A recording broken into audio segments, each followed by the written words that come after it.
नगर परिषद के द्वारा जितनी भी दुकान निर्माण की गई है वो गलत तरीके से गलत व्यक्तियों को आवंटित की गई है। इसी के विरोध में जाने पर बोला जा रहा है नगर परिषद के द्वारा हम पारदर्शी लॉटरी करवाए हैं। ठीक है, जितने भी दुकान का निर्माण हुआ है, अगर आप करवाए हैं तो कितने बार लॉटरी का उसका वीडियो फुटेज दीजिए। साहब भी बोल रहे हैं कि हम लोग वीडियो कैमरा के साथ करवाए हैं, उसका फुटेज लीजिए, उसका समझ में आ जाएगा।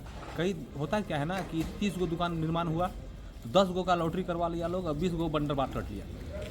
अगर लॉटरी भी हुआ रहता तो एक लाइन से श्रीमान 3 गो दुकान 4 दुकान आपको मिल जाएगा। ये सब तो सामने प्रत्यक्ष नज़र आ रहा है कि कहीं ना कहीं कुछ ना कुछ। उपायुक्त महोदय के द्वारा क्या कुछ आश्वासन दिया गया? अभी हम लोग सिर्फ विज्ञापन सौंपे हैं, डीसी साहब से मिलेंगे इस मैटर पर। हम लोग भी अभी एसडीओ साहब को दिए हैं, प्रतिलिपि डीसी साहब को दिए हैं। और अगर एसडीओ साहब के द्वारा भी अगर कोई कार्रवाई नहीं होती है तो मैं डीसी साहब को डायरेक्ट दूंगा।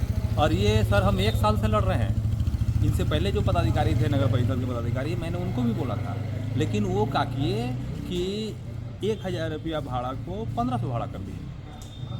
1000 रुपया था आपका बोरिंग के टाउन में बोरिंग करने के लिए फीस, उसको 2000 कर दिए। ये लोग कोई बोर्ड मीटिंग नहीं कर रहा है, सिर्फ और सिर्फ अपना मनमानी कर रहा है और अपना जेब भरने के लिए।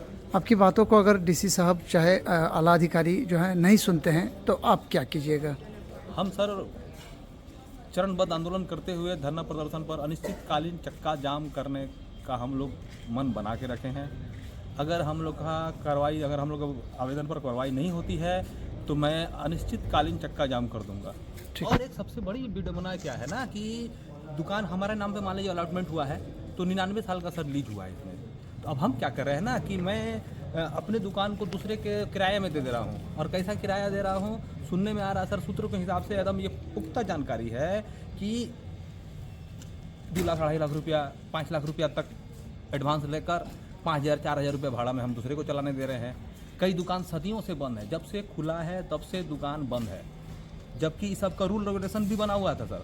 उसके बाद भी कोई रूल रेगुलेशन का नियम का पालन ना करते हुए धज्जी उड़ाते हुए काम किया जा रहा है।